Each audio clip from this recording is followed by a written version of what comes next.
Hello दोस्तों, subscribe we are economics channel and click on bell icon for our latest videos.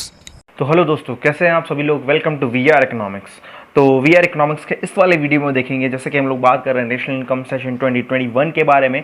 तो इस वाले video में देखेंगे सबसे important topic aggregates of national income वाले चैप्टर का, जो क्या है कि जीडीपी एंड वेलफेयर। जीडीपी और वेलफेयर में से एक क्वेश्चन छोटा सा बनेगा, भले बाकी बनेगा ज़रूर। तो बिल्कुल आखिरी तक देखिएगा, ये वीडियो फोकस करके देखिएगा कि ताकि आपको ये वाला वीडियो बहुत अच्छे से या फिर ये वाला टॉपिक आपको बहुत अच्छे से समझ में आ जाए और आपके पेपर में आपको ये वाली चीज़ बन ही जाए, है ना। तो चालू करते हैं।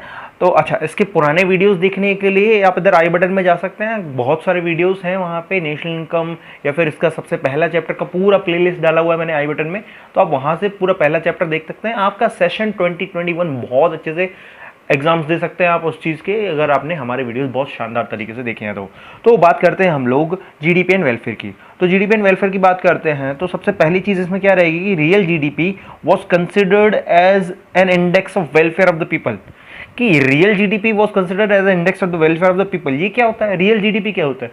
तो रियल जीडीपी और नॉमिनल जीडीपी दो अलग अलग टाइप्स रहते हैं जीडीपी के, जो हमने बताए हैं हमारे बिल्कुल लास्ट वाले वीडियो में। तो वो वाला वीडियो आप जरूर देख लीजिए इधर आई बटन में जाके, ताकि आपको ये वाला वीडियो बहुत अच्छे से समझ में आ जाए।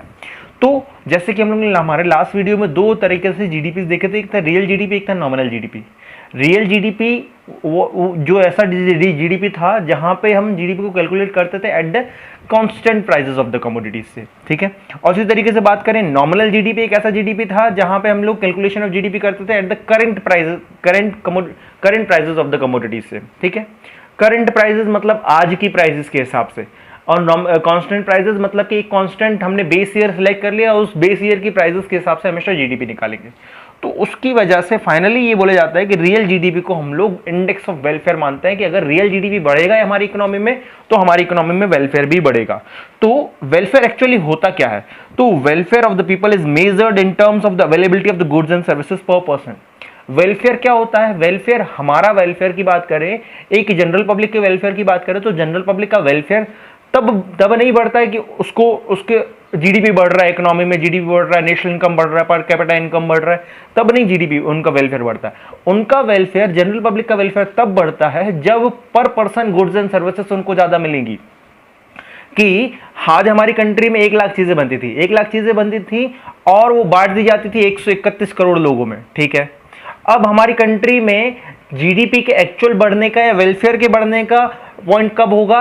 जब हमारी कंट्री में 1 करोड़ चीजें बनने लगी, 1 लाख से 1 करोड़ चीजें बनने लगी और वो 131 करोड़ में बांटने लगे।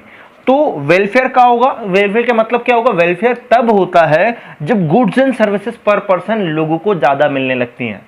कि पहले हमें सिर्फ सब मिला के 1 ही पेन मिलती थी, अब इन लोगों ने मुझे 2 पेन देना चालू कर दिया, 2 पेन देना चालू कर दिया, मतलब कि यहां पे हमारा वेलफेयर होना चालू हो गया, ठीक है। तो यहां पे ये सर्कल चलता कैसे? जीडीपी बढ़ेगा तो गुड्स एंड सर्विसेज लोगों को ज्यादा मिलेंगी, जीडीपी बढ़ेगा तो गुड्स एंड सर्विसेज लोगों को ज्यादा मिलेंगी, ज्यादा मिलेगी, मतलब कौन सा जीडीपी बढ़ेगा? रियल जीडीपी बढ़ेगा। रियल जीडीपी बढ़ेगा तो गुड्स एंड सर्विसेज हमको ज्यादा मिलेंगी, और हमको गुड्स एंड सर्विसेज ज्यादा मिलेंगी तो अल्टीमेटली हमारा सोशल वेलफेयर भी होगा ही। तो this is because our planners and politicians focus on the growth rate of GDP. इसी वजह से हमारी कंट्री की जो प्लानर्स और पॉलिटिशियंस रहते हैं ना, हमेशा फोकस करते हैं कि रियल जीडीपी बढ़े, किसी न किसी तरीके से कोई ना कोई ऐसी टेक्निक लाते हैं कि हमारा रियल जीडीपी बढ़ता रहे। बात करते हैं इसके आगे हम लोग ग्रोथ सर्किल की। ग्रोथ सर्किल होता कैसे है? तो ग्रोथ सर्किल की बात करें, सबसे पहले अगर जीडीपी बढ़ रहा है, कौन सा जीडीपी बढ़ रहा है? रियल जीडीपी बढ़ रहा है। अगर जीडीपी बढ़ रहा है तो हमारी इकोनॉमी में एम्प्लॉयमेंट और एफिशिएंसी बढ़ रही है। कि जीडीपी बढ़ा कैसे? कि लोगों को बहुत सारी नौकरियां मिली, बहुत सारी नौकरियां मिली तो उनकी एफिशिएंसी भी बढ़ेगी। अगर जीडीपी बढ़ रहा है तो अल्टीमेटली एम्प्लॉयमेंट और एफिशिएंसी इकोनॉमी में बढ़ रही है, मतलब कि लोग एम्प्लॉयड भी हो रहे हैं और उनके काम करने की जो एफिशिएंसी है वो भी बढ़ती जा रही है। अगर उनके काम करने की एफिशिएंसी बढ़ती जा रही है तो अल्टीमेटली देखा जाए प्रोडक्शन भी बढ़ रहा है इकोनॉमी में, ठीक है ना। उनके काम करने की एफिशिएंसी बढ़ रही है तो प्रोडक्शन भी बढ़ रहा है, प्रोडक्शन बढ़ रहा है तो प्रोडक्शन हुआ है तो चीजें बिकेंगी, जो चीजें बिकेंगी तो इनकम भी बढ़ रही है।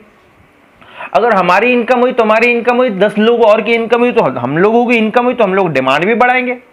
तो ये पूरा सर्किल की बात कर रहे हैं। अगर जीडीपी बढ़ रहा है तो एम्प्लॉयमेंट और एफिशिएंसी बढ़ रही है, एम्प्लॉयमेंट एफिशिएंसी के बढ़ने की वजह से प्रोडक्शन बढ़ा, प्रोडक्शन के बढ़ने की वजह से इनकम बढ़ गई हम लोग की, इनकम के बढ़ने की वजह से डिमांड बढ़ी, और डिमांड के बढ़ने की वजह से सामने, अगर हमने डिमांड की तो सामने वाले की चीज तो बिक गई, सामने वाले की चीज अगर बिकी तो वो क्या दिमाग लगाएगा कि इस बार हमें ज्यादा इन्वेस्टमेंट करना है, और अगर इन्वेस्टमेंट इकोनॉमी में ज्यादा होता है तो फिर से जीडीपी का सर्किल चालू हो जाता है। तो अल्टीमेटली ये पूरा सर्किल है जो कंटिन्यूअसली घूमता रहना चाहिए। जीडीपी बढ़े तो बहुत अच्छी बात होती है इकोनॉमी की, पर कौन सा जीडीपी? रियल जीडीपी बढ़े तो। समझ में आया? तो यहां पर रियल जीडीपी हमने समझ लिया क्या होता है, रियल जीडीपी को कंसीडर किया जाता है as the welfare of index, ये भी समझ लिया। वेलफेयर क्या होता है हमने बहुत अच्छे से समझ लिया, बहुत ध्यान देना। वेलफेयर क्या होता है वो भी समझ लिया हमने। फिर एक ग्रोथ सर्किल भी देख लिया किस तरीके से ग्रोथ सर्किल बढ़ता है। अब बात करते हैं बट, यहां पे बट क्यों आ गया? बट इसलिए आ गया, but its limitations, but there are some limitations related to the positive relation between GDP and welfare। कि हमको पता है कि जीडीपी और वेलफेयर के बीच में क्या है? पॉजिटिव रिलेशन है।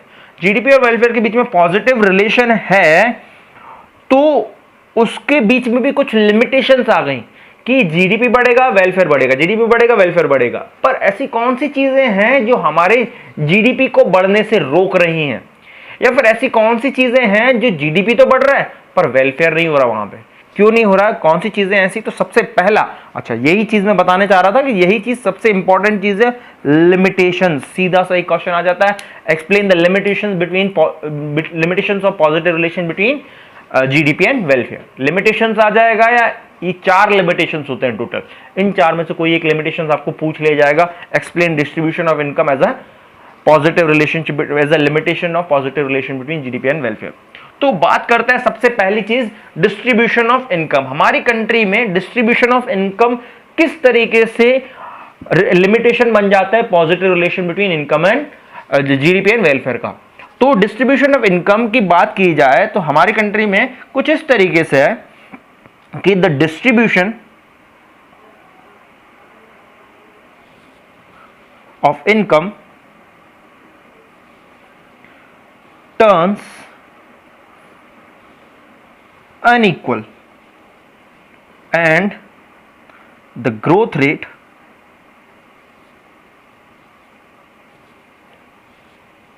fails to reflect a rise in social welfare। कि क्या बोल रहा है कि the distribution of income turns unequal, कि हमारी कौन इकोनॉमी में अगर देखा जाए ना तो डिस्ट्रीब्यूशन ऑफ इनकम बड़ा ही अनइक्वल होता जा रहा है, अनइक्वल होता जा रहा है। उसकी वजह से हमारी कंट्री में सोशल वेलफेयर नहीं हो पा रहा है। अब यहाँ पे अनइक्वल कैसे होता जा रहा है कि इसको समझा रहा हूं मैं आपको एग्जाम्पल के तौर पे। अभी एग्जाम्पल के तौर पे हम समझ लेते हैं कि अभी हमारी इकोनॉमी में इतना बड़ा केक बना, क्या बना? ये इतना बड़ा, ये हमारे लिए केक बन गया, ठीक है? ये क्या है? केक है, केक है, पिज्जा, जो भी मानना है आपको, ठीक है? अब ये इतना बड़ा केक तो बन गया, ठीक है? ये पहले साल का केक था, अगले 10 साल में हमारी इकोनॉमी का केक इतना बड़ा हो गया, ठीक है? अब ये केक बड़ा तो हो गया, अब बात की जाए कि इस केक का कितना कितना हिस्सा हमारी कंट्री के कितने लोग खाएंगे। तो यहां पे कुछ इस तरीके का सिस्टम चलता है कि हमारी कंट्री के ये जो सबसे बड़ा हिस्सा है, इतना सारा है केक, कौन खाएगा? हमारी कंट्री के सिर्फ 3% to 4% पीपल, जिनसे इकोनॉमी बनती है, जिनका नाम आप लोग हर दिन पेपरों में पढ़ते हैं, रिलायंस, टाटा, अंबानी, ये सब, बिरला, है ना, ये सब बड़े बड़े लोग, इतना सारा केक कौन खाएगा? यही सब लोग। और बाकी मतलब यही सब लोग मतलब 3 से 4% लोग। इसके बाद बात करें तो कितने परसेंट लोग बचे? 96 to 97% पीपल बचे हैं। 96 to 97% पीपल को सिर्फ इतना सा केक मिलेगा। तो अल्टीमेटली अगर बात की जाए, इकोनॉमी तो बड़ी हो गई, इकोनॉमी तो इधर से इतनी बड़ी हो गई, पर डिस्ट्रीब्यूशन जो हुआ इनकम का बड़ा ही अनइक्वल हो गया। कि एक्चुअली हमारी इकोनॉमी में ऐसा होता है कि सबको पता होगा, एक वर्ड चलता है, अमीर और अमीर हो गया, गरीब और गरीब हो गया। तो ये वही सिस्टम चल रहा है। तो बात कर रहे हैं हम लोग डिस्ट्रीब्यूशन ऑफ इनकम किस तरीके से अनइक्वल होता जा रहा है, कि हमने एग्जांपल के तौर पे भी समझा दिया। अगर ये भले केक बड़ा हो जाएगा, तो केक भले बढ़ जा रहा है, पर उसका जो बहुत बड़ा हिस्सा है कौन खा रहा है? हमारी कंट्री के सिर्फ 3 से 4% लोग। तो अल्टीमेटली जिसका कारण क्या है? इसका कारण है कि डिस्ट्रीब्यूशन ऑफ इनकम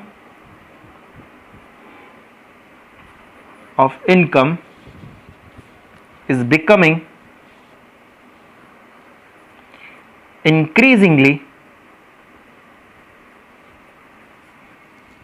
unequal, कि हमारी कंट्री में जो डिस्ट्रीब्यूशन ऑफ इनकम है वो अनइक्वल डिस्ट्रीब्यूशन जो है वो बढ़ता जा रहा है, इंक्रीजिंगली अनइक्वल। ठीक है, तो ये दूसरा पॉइंट समझते हैं अब हम लोग कि दूसरा ऐसा कौन सा पॉइंट है जो हमारे जीडीपी के बढ़ने की वजह से वेलफेयर नहीं बढ़ रहा है। जीडीपी तो बढ़ रहा है पर वेलफेयर नहीं बढ़ रहा है, कि composition of GDP, composition of GDP. हमको क्या पता था कि जीडीपी तब बढ़ता है जब हमारी कंट्री में डिमांड बढ़ती है। डिमांड तब बढ़ती है, या डिमांड के बढ़ने से अल्टीमेटली डिमांड का सीधा सा रिलेशन है खर्च के साथ, कि अल्टीमेटली अगर देखा जाए जीडीपी तब बढ़ता है जब खर्च बढ़ता है, जीडीपी तब बढ़ता है जब खर्च बढ़ता है। पर ये तो चीज समझे कि हम लोग खर्च किस चीज में कर रहे हैं, कि ये तो चीज हमको समझनी चाहिए सबसे पहले कि हम खर्च किस चीज में कर रहे हैं। तो इसी वजह से बोला जाता है कंपोजिशन ऑफ जीडीपी, मतलब कि it is not a welfare oriented, it is not a welfare oriented GDP. हमारी कंट्री का जो जीडीपी है वो वेलफेयर ओरिएंटेड नहीं है, कि हम लोग देखें तो जीडीपी कब बढ़ेगा, जब डिमांड बढ़ेगी। डिमांड जब बढ़ेगी मतलब खर्च, डिमांड बढ़ेगी तो खर्च बढ़ेगा। तो अल्टीमेटली खर्च का सीधा सीधा रिलेशन है जीडीपी के साथ। तो जितना ज्यादा एक्सपेंडिचर होगा उतना ज्यादा हमारा जीडीपी बढ़ेगा। तो बट बात तो करें कि हम लोग खर्च किस चीज में कर रहे हैं। हम लोगों की एक्चुअल अगर देखा जाए ना, तो इंडिया के टोटल जीडीपी का कुछ 10% से भी ज्यादा हम लोग किसके ऊपर खर्च करते हैं, डिफेंस के ऊपर। किसके ऊपर खर्च करते हैं, डिफेंस के ऊपर। डिफेंस के ऊपर मतलब डिफेंस इक्विपमेंट्स, आर्मी बहुत सारी खड़ी कर ली हम लोगों ने, बहुत सारे वेपन्स हैं हमारे पास, बहुत सारी मिसाइल्स हैं, सबमरीन्स हैं, ये सब तो ठीक है। पर इसका डायरेक्ट रिलेशन कहां से कहां तक है, कहीं से कहीं तक नहीं है इसका डायरेक्ट रिलेशन वेलफेयर के साथ। कि बात की जाए कि इंक्रीज इन, इसको एग्जाम्पल के तौर पर आप लिख भी सकते हो, increase in production of defence goods does not lead to any direct relation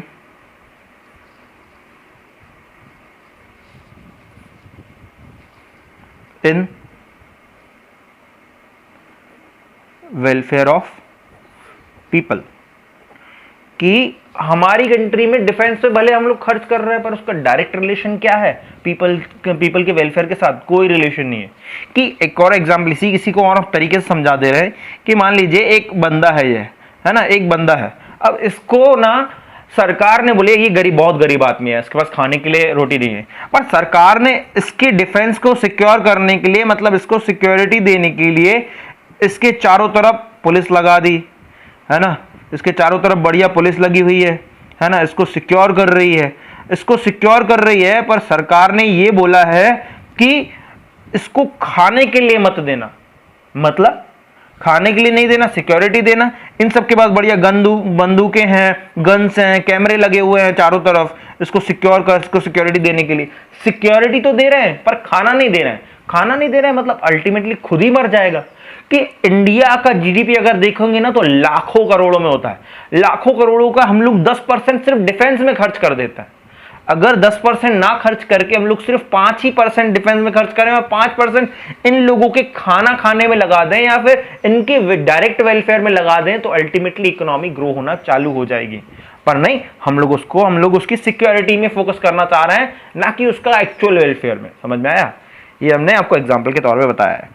यहाँ पे तीसरी चीज बात करते हैं, तीसरा जो है जिसकी वजह से हमारा जीडीपी और वेलफेयर में डायरेक्ट रिलेशन नहीं हो रहा, कि अभी तो हमने देखा कि भैया जीडीपी बढ़ रहा है पर वेलफेयर नहीं बढ़ रहा है। किसमें? हमने डिस्ट्रीब्यूशन ऑफ इनकम में भी देखा जीडीपी बढ़ रहा था पर वेलफेयर नहीं बढ़ रहा था।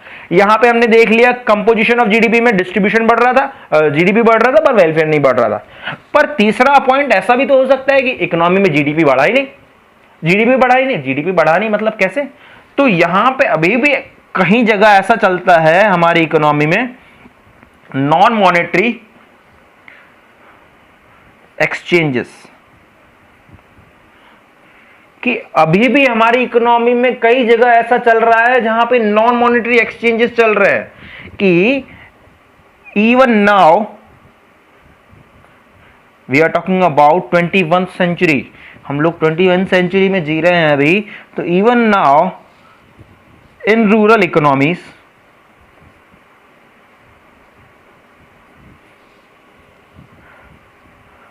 Barter system of exchange still prevails to some extent। कि अगर बात की जाए तो अभी भी कई सारे गांव में, खेतों में, गरीब एरियाज में, रूरल एरियाज में हमारी कंट्री में अभी भी क्या चल रहा है, बार्टर सिस्टम चल रहा है। बार्टर सिस्टम का एक बहुत अच्छा एग्जांपल हम आपको दे दें तो एक्चुअली चल रहा है, आप लोगों को पता भी होगा कि एग्जांपल के तौर पे मैंने बता दिया कि मेरा खेत है ना, आई हैव अ फार्म, है ना, मेरे पास एक फार्म है एंड अ पर्सन मतलब जो फार्मर है इज वर्किंग देयर। एक फार्मर है वो वहां पे काम कर रहा है मेरे खेत पे काम कर रहा है, तो उसको ना मैं कोई सैलरी नहीं देता हूं, एग्जाम्पल के तौर पर बता रहा हूं, ऐसा तो मेरे ऊपर केस कर दो, है ना। तो एक फार्मर है, फार्मर को मैं उधर फार्मर मेरे यहाँ पे काम करता है, उसकी एक वाइफ है और उसका एक छोटा सा बच्चा है। अब यहाँ पे बात की जाए तो उसने मेरे से पूछा कि सर हमको सैलरी कितनी देंगे आप। मैंने कहा सैलरी से क्या करोगे तुम। कहते सर मैं रहूंगा कहाँ। तो मैंने कहा वहाँ पे जहाँ पे खेत है वहाँ पे रहोगे तुम बढ़िया, तो तुम्हें रहने की तो कोई दिक्कत ही नहीं है, कोई रेंट वेंट भरने का चक्कर ही नहीं है, ठीक है। तो कहने लगा कि मैं खाऊंगा क्या। अब खाना इतना सारा अनाज उगाओगे तो खाओगे ही, तो खाने के लिए मेरे को तेल भी चाहिए पड़ेगा, सब्जी ये भी चाहिए पड़ेगा कि मसाले भी चाहिए पड़ेंगे। तुम उसकी चिंता मत करो, मैं ला के दे दूंगा, ठीक है। अब मेरा बच्चा स्कूल कैसे जाएगा, तुमको उसकी भी चिंता मत करो, स्कूल भेज देना, उधर फीस मैं भर दूंगा, ठीक है। तुमको उससे कुछ लेना देना नहीं, मैं उधर फीस भर दूंगा इसकी।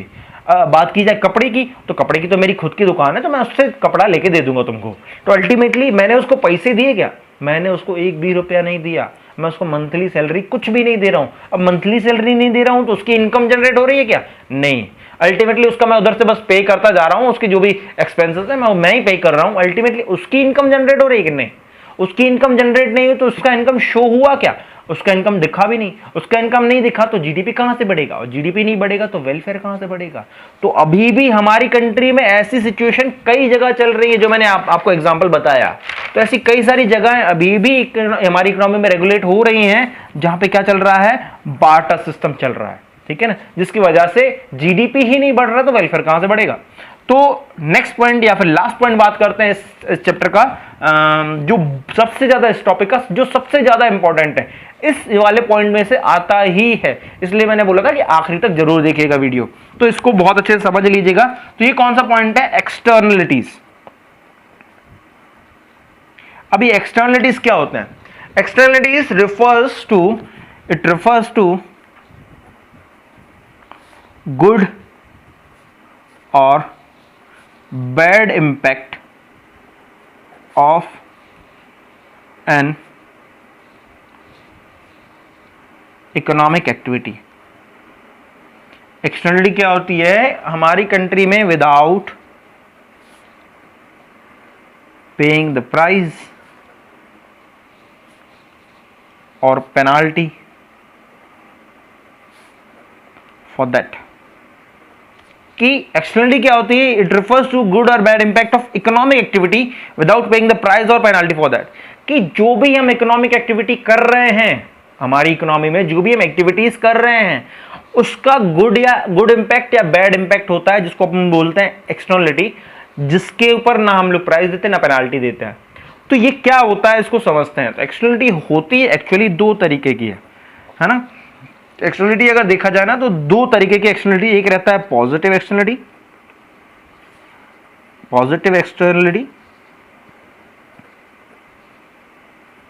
एक रहता है नेगेटिव एक्सटर्नलिटीज। तो पॉजिटिव एक्सटर्नलिटीज क्या होती हैं वो समझ लेते हैं। पॉजिटिव एक्सटर्नलिटीज की बात करें तो पॉजिटिव एक्सटर्नलिटी को एग्जाम्पल के तौर पे हम आपको समझाते रहे हैं। एग्जाम्पल के तौर पे हम समझा रहे हैं तो ये ना मेरा इतना बड़ा एक खेत था, क्या था, खेत नहीं गार्डन था, है ना। मेरे घर के बाहर एक गार्डन था, मैंने उसको बहुत अच्छे से सजा दिया था कि बीच में इधर ये घास लगी हुई थी, है ना। पूरा ये चारों तरफ वॉकिंग एरिया है, लोग वहाँ पे आके चल सकते हैं। इधर पे ये गेट लगा हुआ था इसका, ठीक है ना। तो लोग यहाँ पे आ रहे थे और बढ़िया अपना मतलब हमारी गली के जो भी लोग थे बढ़िया यहाँ पे आते थे और यहाँ पे आके घूमते थे, है ना। सुबह से आके बढ़िया टहलते थे, घास में भी अपने बिल्कुल नंगे पाँव चलते थे, है ना। चारों तरफ पेड़ लगे हैं, बढ़िया उनको नेचुरल उनको हवा मिलती है, उनका वेलफेयर हो रहा है बढ़िया, उनको अच्छा लगता था वहाँ पे, ठीक है ना। तो ये चारों तरफ पेड़ भी लगा दिए मैंने। अब बात करते हैं इसका क्या रिलेशन है पॉजिटिव एक्सटर्नलिटी के साथ। अब ये तीनों लोग हमारे यहाँ पे घूमने आ रहे हैं, ये तीनों लोग हमारे यहाँ पे जो घूमने आ रहे हैं, तो हम किसी भी तरीके का कोई प्राइस नहीं चार्ज कर रहे हैं इनसे, कि हम किसी भी तरीके का इन तीनों से किसी भी तरीके का कोई भी प्राइस नहीं चार्ज कर रहे हैं। अब हम प्राइस नहीं चार्ज कर रहे हैं इन लोगों से, तो हमारी इस जगह से कोई इनकम हो रही है क्या? हम इतना अच्छा गार्डन बनाए हैं, है ना, अगर हम चाहते तो इन लोगों से हम कुछ पर्टिकुलर प्राइस चार्ज कर सकते थे, पर हम नहीं कर रहे हैं। अगर हमारी इनकम नहीं जनरेट हो रही है, हम इनसे कोई प्राइस नहीं चार्ज कर रहे हैं, तो अल्टीमेटली अगेन देखा जाए तो हमारा जीडीपी बढ़ते बढ़ते रुक गया, अब नहीं बढ़ रहा मतलब। तो अल्टीमेटली अगर देखा जाए तो पॉजिटिव एक्सटर्नलिटी एक ऐसी सिचुएशन होती है, इसको हम एग्जांपल भी पढ़ के बता दे रहे हैं आपको। Example, mister X maintains a beautiful garden, mister V R maintains a beautiful garden and mister X Y Z enjoys it.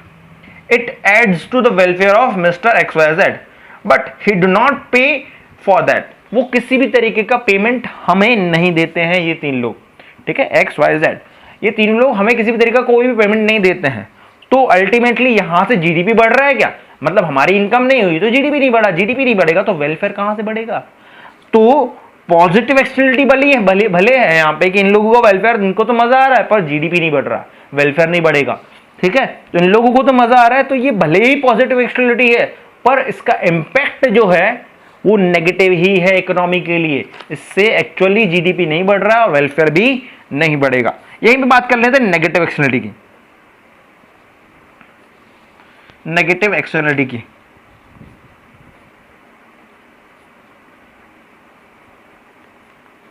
तो नेगेटिव एक्सटर्नलिटी क्या होती है, यहां पे बात कर रहे थे। अगर हम लोग नेगेटिव एक्सटर्नलिटी की बात करते हैं तो यहां पे हमारे यहां पे तीन इंडस्ट्रीज लगी हुई हैं, इंडस्ट्री ए, इंडस्ट्री बी, इंडस्ट्री सी। इंडस्ट्री ए का क्या काम है? इंडस्ट्री ए में जूते बनते हैं। अब जूते बनते हैं तो इनके यहाँ एक भट्टी लगी हुई है, तो भट्टी से बहुत ज़्यादा धुआं निकलता है ना, भट्टी से बहुत ज़्यादा धुआं निकलता है, जिसकी वजह से ना लोगों को उस धुएं में रहना पड़ता है। वो ऐसी जगह में जहाँ पे बहुत सारे लोग रह रहे हैं, तो लोगों को उस जगह पे रहना पड़ता है, उस धुएं में रह रहे हैं, बहुत सारा उनका नुकसान हो रहा है, उनकी हेल्थ खराब हो रही है। तो उन लोगों ने ना कंप्लेन की उधर, ना ही इसको कोई भी पेनाल्टी लगी, कंपनी ए को किसी भी तरीके का कोई भी पेनाल्टी नहीं लग रहा है अभी तक। यहाँ पे इंडस्ट्री बी की बात करें तो इंडस्ट्री बी की बात कर रहे हैं, तो इंडस्ट्री बी में ना खाना बनता है। तो इंडस्ट्री बी में खाना बनता है, तो जितना भी खाने का जो गंदा कचरा निकलता है, जो भी कूड़ा करकट हो गया, सफाई वफाई जो भी हुई, तो इससे ना पूरा ये सामान जो भी गंदगी निकलती है ना, तो इसको ना पूरा जाके इधर डाल देते हैं रिवर में या फिर तालाब में, है ना, कि इधर से जो भी गंदा कचरा निकल रहा है पूरा जाके डाल दे रहे हैं हम लोग, डंप कर दे रहे हैं तालाब में, ठीक है।